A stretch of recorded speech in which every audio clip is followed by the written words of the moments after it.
آج کل دیکھا جائے نا اس دور کے اندر بھی لوگ کہیں میلاد النبی مناتے ہیں، کہتے ہیں یہاں اس میلاد میں 5 عمرے کی ٹکٹیں نکلیں گی جی، یا یہ ملاتے ہیں، یہ اس لیے میلاد مناتے ہیں اس لیے تاکہ یہاں اتنی اور بچیوں کو فرمایا اپنا اتنا جہیزہ دیا جائے گا ان کے۔ یا اکثر آپ ٹی وی کے اندر بھی دیکھتے ہوں گے، لوگوں کی شادی کراتے ہیں، پھر ویڈیو پہلے بنتی ہے، پھر وہ دکھاتے ہیں ہم نے فلاں بچی کی شادی کرائی، اتنا اسے پیسہ دیا، فلاں کر دیا۔ میں پوچھتا ہوں کیا اگر چھپ کر دو تو کیا رب کو پتہ نہیں چلے گا؟ چھپ کر دو تو کیا رب کو پتہ نہیں چلے گا کہ یہ بندہ سخی ہے میرے نام پر دے رہا ہے یا نہیں؟ اب ویڈیو کس لیے ہے؟ شہرت ہو، ریاکاری ہے اس کے اندر، یا اتنے اپنا بندوں کے لیے اپنا عورتوں کے لیے جہیزہ نکلے گا، یا 5 بندوں کے لیے عمرے کا ٹکٹ نکلے گا؟ میں پوچھتا ہوں وہ ٹکٹ جو نکلے گا، چلو 5 بندے تو خوش ہو جائیں گے، اب جو اتنے بندے آئے ہیں میلاد مصطفیٰ پر جن کو نہیں ٹکٹ ملا، اب ان کا دل تو دکھی ہوگا نا۔ وہ تو سوچیں گے کہ ہماری قسمت بھی ایسی گندی ہے کہ ہمیں حرمین شریفین کی زیارت کرنا بھی نصیب نہیں ہے۔ اب ان کے دلوں کو دکھ پہنچے گا، 5 بندے تو خوش ہو جائیں گے، اب جو سینکڑوں بندے جن کے دلوں کو دکھ پہنچے گا، اب دکھ پہنچانے والے کون لوگ ہیں؟ یہی لوگ ہیں یہ جو شہرت چاہتے ہیں۔ یا 5 بچیوں کا جہیزہ تو نکل گیا، باقی جو وہاں بچی آئی ہیں وہ کیا سوچتی ہوں گی؟ ان کے دل کو کتنی ٹھیس پہنچی ہوگی، ان کا دل کتنا دکھی ہوتا ہوگا؟ بتاؤ ان کے دل کا اب ان کے پاس معاملہ کیا ہے؟ ان کو کیسے خوش کریں گے؟ اور خدا را حضور تو فرماتے ہیں کہ دائیں ہاتھ سے بندہ خیرات کرے تو بائیں کو بھی پتہ نہ چلے، یوں خیرات کرو دکھلاوے کے لیے۔ ٹی وی پر ہوتا ہے بھئی فلاں کو مشینیں دی جا رہی ہیں، ویڈیو بن رہی ہوتی ہے، لوگوں کو دکھلایا جاتا ہے کہ ہم بڑے سخی ہیں، تو حضور فرماتے ہیں وہ سخی ہوں گے۔ فرمایا رب فرمائے گا تم جھوٹ بولتے ہو، تم تو دکھلاوا کر رہے تھے، ریاکاری کر رہے تھے، اب یوں کرو جہنم میں جاؤ، تمہارا کوئی عمل جو ہے قابل قبول نہیں ہے۔ تو یہ حضرت عثمان غنی رضی اللہ تعالیٰ نے استقامت کے بارے میں فرماتے ہیں کہ عمل جو ہے بندہ ریاکاری سے پاک ہونا چاہیے۔ حضرت علی مرتضیٰ شیر خدا رضی اللہ تعالیٰ عنہ داماد مصطفیٰ، آپ ارشاد فرماتے ہیں کہ فرائض کی پابندی کرنا اس کو استقامت کہتے ہیں۔ یعنی نماز فرض ہے، بندہ نماز کو کبھی نہ چھوڑے، روزہ فرض ہے، روزہ کبھی نہ چھوڑے، اگر زکوٰۃ اس پر فرض ہے تو زکوٰۃ دینا کبھی نہ چھوڑے، اگر حج اس پر فرض ہے تو حج کرنا کبھی نہ چھوڑے۔ تو فرائض کی پابندی کرنا جو ہے یہ استقامت ہے۔ اور حضرات محترم یہ کام بڑا مشکل ہے، آسان نہیں، الا ماشاء اللہ کوئی اس پر مضبوط رہتا ہے، ورنہ بڑے بڑے پھسل جاتے ہیں، بڑے بڑے ڈگمگا جاتے ہیں۔ فرائض پر پابندی کرنا یہ بہت مشکل ہے۔ بڑے بڑے نمازیں پڑھتے ہیں لیکن بعض کبھی قضا بھی کر دیتے ہیں، روزے رکھتے ہیں کبھی چھوڑ بھی دیتے ہیں۔ نہیں، فرائض کی پابندی کرنا یہی استقامت ہے۔ ثم استقاموا ان لوگوں کے لیے فرمایا گیا جو فرائض کی پابندی کرتے ہیں۔ اور یہ تو جزیات تھی، اب کلی یہ ہے کہ بندے کا قلب اور قالب، یعنی بندے کا دل اور یہ جسم، یہ دونوں حق پر رہیں، حق کو پسند کریں، حق بولیں، یہ ہے استقامت۔ کہ تمہارا قلب جو ہے، قالب بھی یعنی تمہارا جسم بھی اور تمہارا دل ہمیشہ حق کو پسند کرے، حق بات کہے، حق کام کرے اور حق ہی بولے، تو فرمایا یہ ہے استقامت۔ یہ بڑی مشکل ہے۔ الاستقامت خیر من الف الکرامہ، استقامت دین پر رہنا، حق پر استقامت کرنا 1000 کرامتوں سے بہتر ہے۔ کہتے ہیں کہ حضرت داتا حضور گنج کرم رحمۃ اللہ علیہ، گنج بخش رحمۃ اللہ علیہ، آپ کی بارگاہ میں ایک آدمی آیا، کافی عرصہ رہا، عرصے کے بعد جانے لگا۔ آپ نے پوچھا بیلیا کیسے آنا ہوا؟ عرض کیا حضور اس لیے آیا تھا کہ میں آپ کا مرید ہو جاؤں، میں اتنا عرصہ رہا لیکن آپ کی کوئی کرامت نہیں دیکھی۔ آپ نے فرمایا اچھا اب یہ بات بتا، اتنا عرصہ تو رہا ہے، میرا کوئی کام شریعت کے خلاف دیکھا ہے؟ عرض کیا حضور وہ تو نہیں دیکھا۔ فرمایا یہی میری کرامت ہے، یہ سب سے بڑھ کر کرامت ہے۔ الاستقامت و خیر من الف الکرامات، شریعت پر استقامت کرنا، شریعت پر مضبوط ہونا، شریعت پر چلنا، یہ 1000 کرامتوں سے بہتر ہے۔ لیکن یہ بہت مشکل ہے، کوئی جا کر اس پر پکا ہو جاتا ہے ورنہ پھسل جاتے ہیں۔ الاستقامت خیر من الف الکرامات، 1000 کرامتوں سے یہ بہتر ہے۔ فرمایا میرا کوئی کام شریعت کے خلاف دیکھا ہے؟ کہا نہیں۔ بعض ایسے اوقات زندگی کے وقت آتے ہیں، بعض ایسے ویلے آتے ہیں، بڑے سے بڑا صوفی، بڑے سے بڑے شریعت کے مطابق چلنے والے، بڑے سے بڑے نمازیں پڑھنے والے، بڑے سے حاجی، وہ بھی پھسل جاتے ہیں۔ وہ 3 وقت ایسے آتے ہیں، 3 وقت۔ خوشی کا وقت آ گیا، جب خوشی کا وقت آ گیا، کہیں بچے کی شادی ہوئی یا پوترے کی یا دوترے کی شادی ہوئی یا دوست یار کی شادی ہوئی، تو وہاں نہ حاجی رہتا ہے، نہ نمازی رہتا ہے، نہ کوئی پرہیزگاری رہتی ہے۔ وہاں جو ناجائز کام خود بھی کرتے ہیں لوگوں کو بھی دیکھتے ہیں۔ پھسل گئے، استقامت نہ رہی، مضبوطی دین پر نہ رہی، شریعت کا پاس نہ رہا، پھسل گئے۔ بڑے جب ایسا ہوتا ہے خوشی کا موقع پھسل جاتے ہیں۔ اور اسی طرح بعض غمی کے موقع پر کوئی فوت ہو گیا، ایکسیڈنٹ ہو گیا، زخمی ہو گیا، وہاں پھسل گئے، وہاں زبان سے ایسے کلمات نکال دے جو کفریہ کلمات ہوتے ہیں، جو کفریہ کلمات ہوتے ہیں۔ ایسے صبر نہ کیا، رب کی رضا پر خوش نہ رہا، یہ نہ سوچا کہ ہمارے عملوں کی وجہ سے یہ بات ہوئی ہے، یہ نہ سوچا، پھسل گئے ایسے موقع پر۔ اور ایسے موقع پر بھی لوگ پھسل جاتے ہیں جب غصہ آتا ہے۔ جب غصہ آتا ہے تو بندہ انصاف کو چھوڑ دیتا ہے، زیادتی کرنے لگ جاتا ہے، ظلم کرنے لگ جاتا ہے۔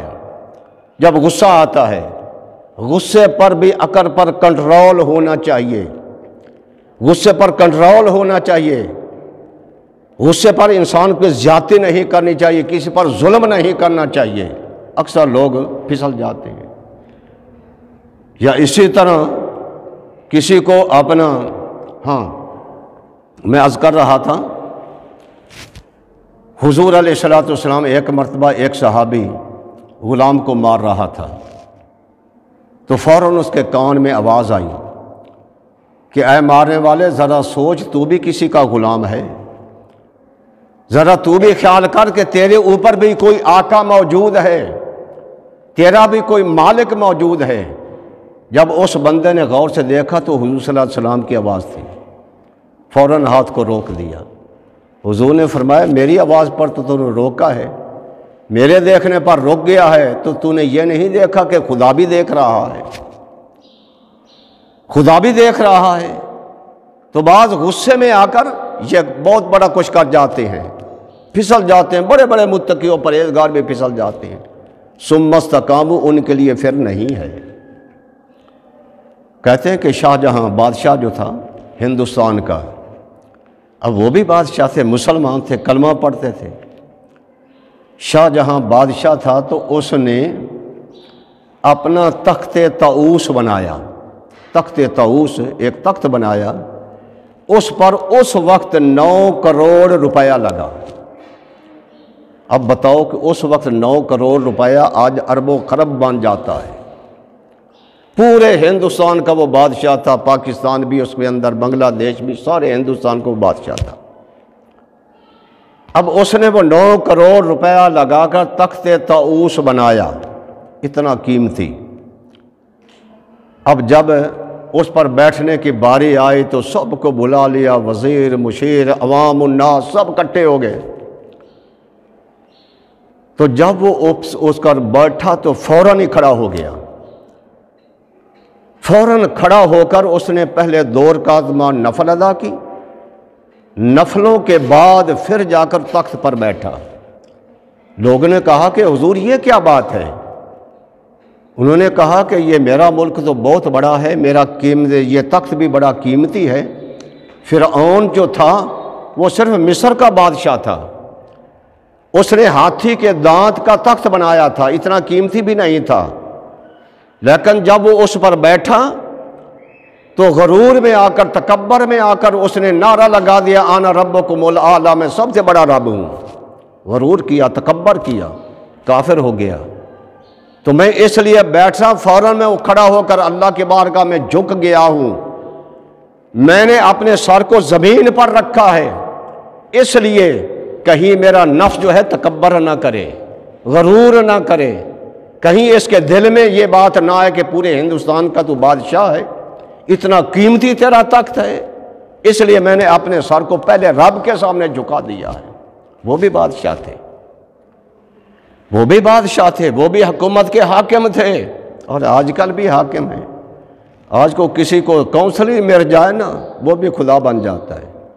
کوئی چیئرمین تو گزارا چور مین کہہ دو، چیئرمین بن جائے تو وہ بھی خدا بن جاتا ہے اپنے علاقے کا. ایم پی ہو جائے تو وہ بھی اپنے علاقے کا خدا. ایم این اے بن جائے تو وہ بھی خدا. پھر اس کے بعد آگے سے وزارت مشارت مل جائے، وزارت مشارت کی پوچھ لگ جائے، وہ بھی اس بعد خدا بن گیا. صدارت کی پوچھ لگ جائے تو پھر بھی وہ خدا بن گیا. پھر وہ نہیں دیکھتے کہ ہم کیا کر رہے ہیں، نہیں دیکھتے، نہ ظلم کو دیکھتے، نہ ستم کو دیکھتے، نہ زیادتی کو نہیں دیکھتے. جو نفس نے کہا، نفس نے ورغلایا، وہی کرنا شروع کر دیا. نہ قرآن کی پرواہ، نہ حدیث کی، نہ نبی کی، نہ خدا کی، نہ رسول کی، کسی کی پرواہ نہیں ہے. ظلم و ستم کا بازار گرم. آج دیکھیں ہمارے ملکوں کے اندر یہی ہو رہا ہے. ہمارے ملک کے اندر چاہے پہلی حکومتیں تھیں یا اب جو موجودہ ہے، ظلم و قتل و غارت اسی طرح ہو رہی ہے، رہزنیاں اسی طرح ہو رہی ہیں، ڈکیتیاں اسی طرح ہو رہی ہیں، لوگوں کی عزتیں اسی طرح لوٹے رہی ہیں. تو یہ کس لیے بنے ہیں حکمران؟ میں پوچھتا ہوں، یہ کس لیے بنے ہیں؟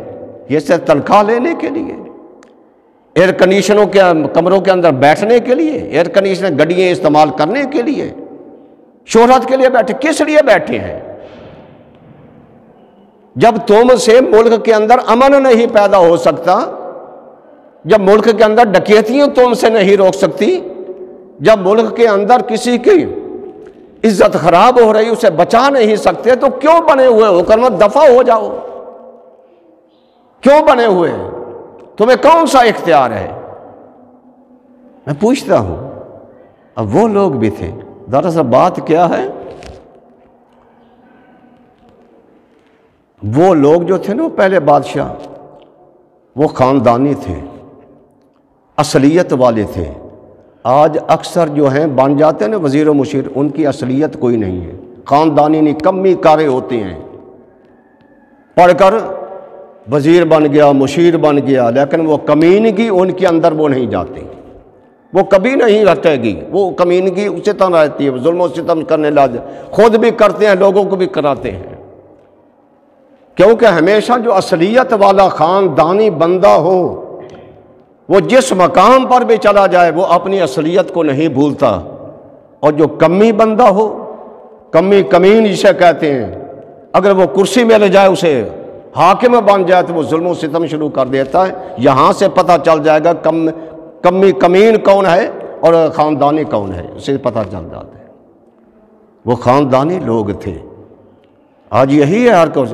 یہ بھی ہوا کہ اکثر آپ جب انگریز تھا تو بعض جو انگریز کے نوکر چاکر تھے مسلمان، اور مسلمانوں کی جاسوسی کرتے تھے، انگریز کو آ کر بتاتے تھے، تو انگریز جانے کے لیے ان پر احسان کر گیا، انہیں زمینیں جائیدادیں دے گیا.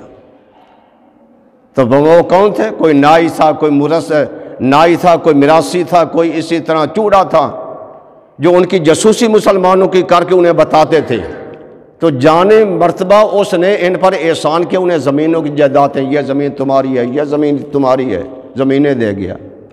زمینیں تو انہیں مل گئی، سب کچھ پیسہ مل گیا، لیکن ان کی کمینگی نہ گئی، وہ اسی طرح رہی، چاہے وہ کرسی پر رہے چاہے وہ کرسی سے ہٹ گئے، کمینگی ان کی اسی طرح ہے، ظلم و ستم، غریبوں پر ظلم و ستم کرنا ان پر اسی طرح رہے۔ تو میں کہہ رہا تھا شاید بندہ اپنی اصلیت کو نہ بھولے۔ کہتے ہیں کہ ایاز رحمۃ اللہ علیہ محمود غزنوی کا غلام تھا، تو اس نے ایک حجرہ تھا اس کا، حجرے میں جب جاتا تو دروازہ بند کر لیتا، اس حجرے کے اندر ایک صندوق پڑا تھا، دروازہ بند کر لیتا، کافی دیر وہاں رہتا، اس کے بعد پھر دروازہ کھولتا۔ اب دوسرے وزیر جو مشیر تھے انہیں شک پڑ گیا کہ شاید اس نے کوئی خزانہ وہاں رکھا ہوا ہے ایاز نے، جو اس کو جا کر دیکھتا ہے، سنبھالتا ہے، گنتا ہے۔ تو لہٰذا انہوں نے محمود کے کان میں یہ بات پہنچائی کہ محمود غزنوی کے بادشاہ سلامت، تیرا غلام جو ایاز ہے وہ ہر روز کمرے میں جاتا ہے، دروازہ بند کر لیتا ہے، کافی دیر رہتا ہے، معلوم ہوتا ہے کہ اس نے کوئی خزانہ رکھا ہوا ہے، جو چھپ کر جا کر دیکھتا ہے، اسے گنتا ہے، گنتی کرتا ہے۔ ایک دن اسی طرح ہوا، وہ اپنے کمرے میں تھا، دروازہ بند تھا، محمود وہاں آ گیا، دروازہ کھلا تو ایاز جو تھا اپنے صندوق کے پاس بیٹھا ہوا تھا۔ محمود نے کہا کہ ایاز اس صندوق کو کھولو۔ ایاز کہنے لگا حضور میری پردہ پوشی فرمائے، میرے عیب نہ ظاہر کریں، آپ کی بڑی مہربانی ہوگی۔ کہا نہیں، بتاؤ کس کے اندر ہے کیا؟ اس کے اندر اور سا تجسس پیدا ہوا، ہو سکتا ہے خزانہ ہو اس کے اندر۔ پھر ایاز نے کہا، منت کی کہ بادشاہ سلامت میری عیب پوشی ہو جائے گی، رہن دو اس کی بات کو، فرمایا نہیں کھولو اس کو۔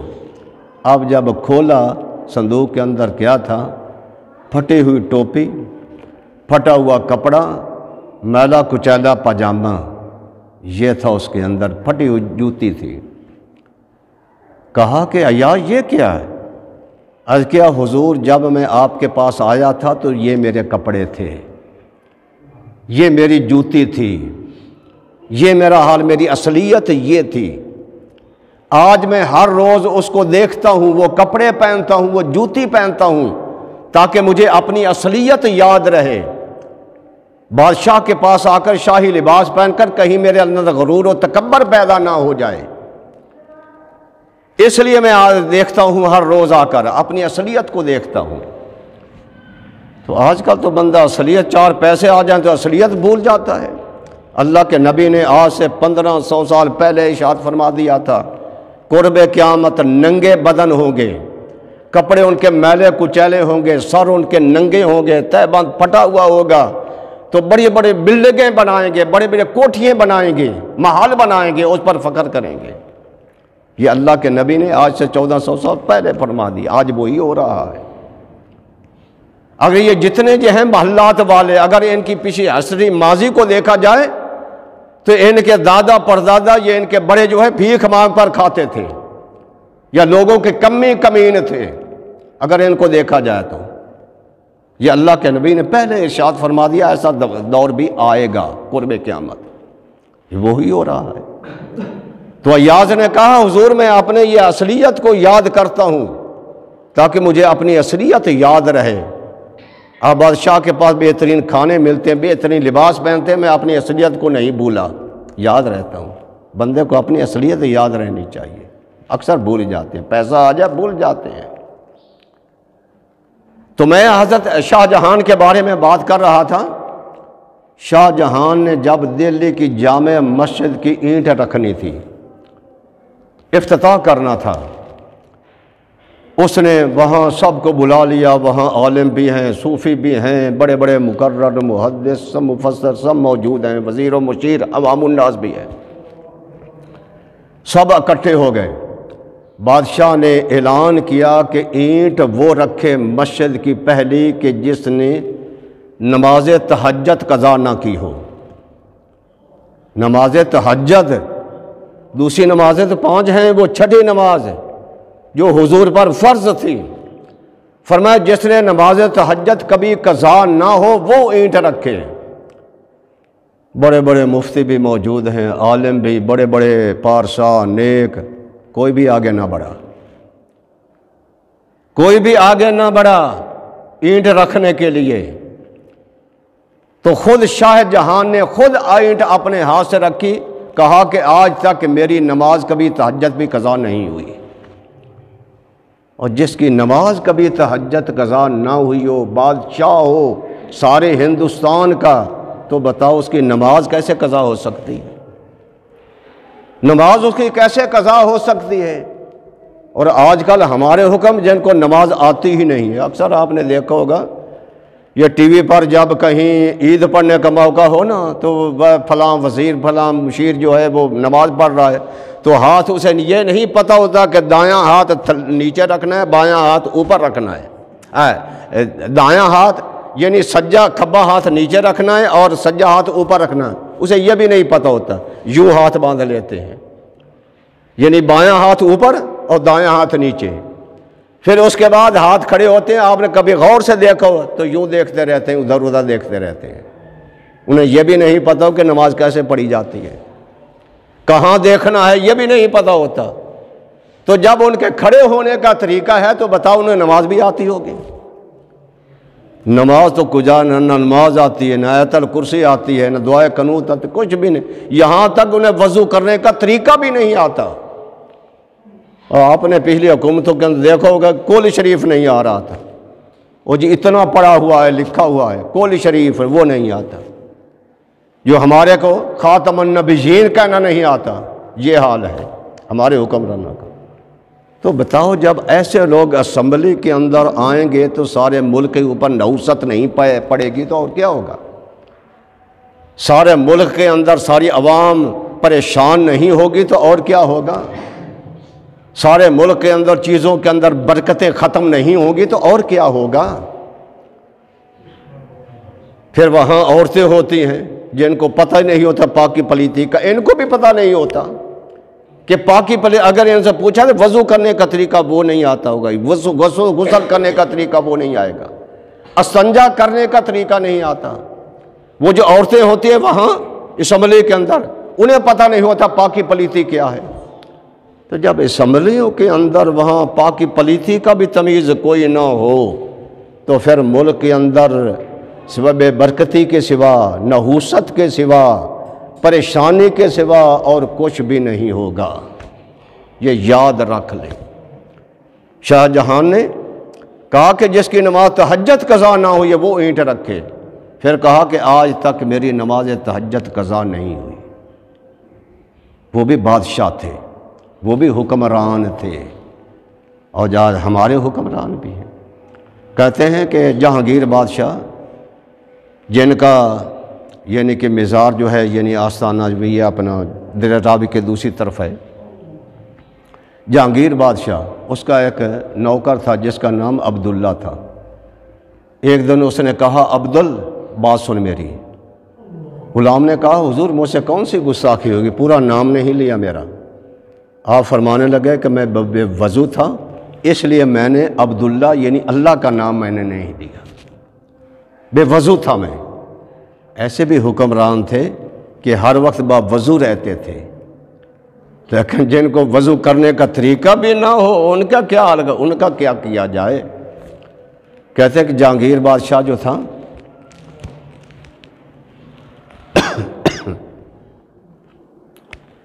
یہ اپنے نور جہاں پر بہت بڑا عاشق تھا، اور نور جہاں جو تھی یہ رافضیہ تھی، شیعہ تھی، لیکن یہ اس پر عشق آ گیا، اسے کافی عاشق تھا، یہاں تک کہ کہتے اتنا عشق تھا اسے کہ جب وہ کچہری لگاتا تھا تو نور جہاں اس کی پشت پر کھڑکی سے ہاتھ رکھتی تھی تو پھر وہ فیصلے کرتا تھا، اتنا اس کے عشق میں مگن تھا۔ تو نور جہاں رافضیہ تھی، اس نے ایران سے عبداللہ سوتری، یہ ایک رافضی عالم تھا، اس کو بلایا، وہ تقیہ کر کے شافی بن کے یہاں آ گیا، آگرہ کا اسے قاضی بنا دیا، قاضی القضات بنا دیا، بڑا قاضی بنا دیا۔ لیکن تکیہ کرتا رہا، شافی بنا رہا۔ آخر اس نے ایک کتاب لکھی۔ کتاب کے اوپر کیا لکھا کہ عمر خیش بزارم کہ او نام عمر است، میں اپنی عمر سے بیزار ہوں کیونکہ اس کا نام عمر ہے۔ حضرت عمر فاروق رضی اللہ تعالیٰ عنہ پر اس نے تنقید کی، میں اپنی عمر سے بیزار ہوں کیونکہ اس کا نام عمر ہے۔ جب شورا ہو گیا سارے شہر میں، آپ کو خبر پہنچی جہانگیر کو، اس نے اسے بلایا، بلا کر کہا کہ تو نے یہ لکھا ہے؟ اس نے پھر صاف کہہ دیا کہ میں شیعہ ہوں، رافضی ہوں۔ فرمایا اچھا تو اپنی عمر سے بیزار ہے تو میں تو اب یہ بتاتا ہوں۔ تلوار کی خود نکالی، اسے قتل کرنے کے لیے اٹھا تو نور جہاں نے پیچھے سے دامن کھینچا، دامن چھڑا کر اسے قتل کر دیا۔ فرمایا تو اپنی عمر سے بیزار ہے تو پھر میرا بھی فیصلہ یہ ہے کہ دنیا پر تو نہ رہے، قتل کر ڈالا۔ اور آ کر نور جہاں سے کہا کہ جان من جان دادا ام نہ کہ ایمان دادا ام، میں نے تمہیں جان دی ہے، ایمان نہیں دیا۔ میں ٹھیک ہے میں تجھ پر فریفتہ ہوں، عاشق ہوں، لیکن میں نے تمہیں جان دے دی ہے، اپنا ایمان تجھے میں نے نہیں دیا۔ یہ لوگ تھے استقامت والے۔ ثم استقاموا جن کے بارے میں آتا ہے کہ پھر وہ پکے ہو گئے اپنے ایمان پر۔ تو آج کل چار پیسے آ جائیں، کہیں سے قائد اعظم کی جھلک آ جائے تو وہاں اسلام بھی گیا، وہاں نمازیں بھی گئی، وہاں حج بھی گئے، وہاں تقریریں وعظ و نصیحت بھی گئی، سب کچھ رڑ جاتا ہے، پرہیزگاری بھی رڑ جاتی ہے، پیسہ مل گیا۔ یہ حال ہے۔ خدا کیا فرماتا ہے؟ ان الذین قالوا ربنا اللہ، بے شک وہ لوگ جنہوں نے کہا ہمارا رب اللہ ہے، ثم استقاموا پھر اس پر پکے ہو گئے، مضبوط ہو گئے، کبھی پھسلے نہیں ہیں، کبھی ڈگمگائے نہیں ہیں۔ ثم استقاموا تتنزل علیہم الملائکہ پھر ان پر رب کے رحمت کے فرشتے اترتے ہیں۔ اللہ تخافوا ولا تحزنوا کہتے ہیں خوف نہ کرو، غم نہ کرو، وابشروا بالجنۃ التی کنتم توعدون تمہیں خوشخبری ہو اس جنت کی جس کا رب نے تم سے وعدہ کیا ہے۔ یہ جنت ان لوگوں کے لیے ثم استقاموا والوں کے لیے ہے۔ آج ہم دھیان مارے ہیں ایسے دنیا کے اندر، بڑے بڑے مذہب کا نام لے کر، اسلام کا نام لے کر اسلام کو بیچ ڈالتے ہیں، بڑے بڑے واعظ و نصیحت لوگوں کو تقریر۔ میری باتیں ہیں یہ اپنا کڑوی تو شاید محسوس ہوں گی آپ کو، لیکن میں باتیں سچی کرتا ہوں جو صحیح باتیں ہیں۔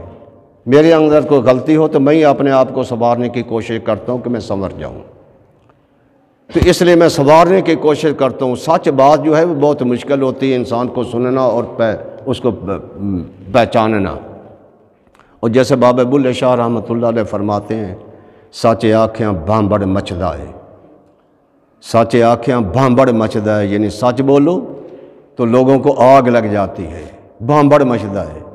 سچ بولے بھانبڑ مچدا ہے، جھوٹ بولنا تے کچھ نہیں بچدا ہے۔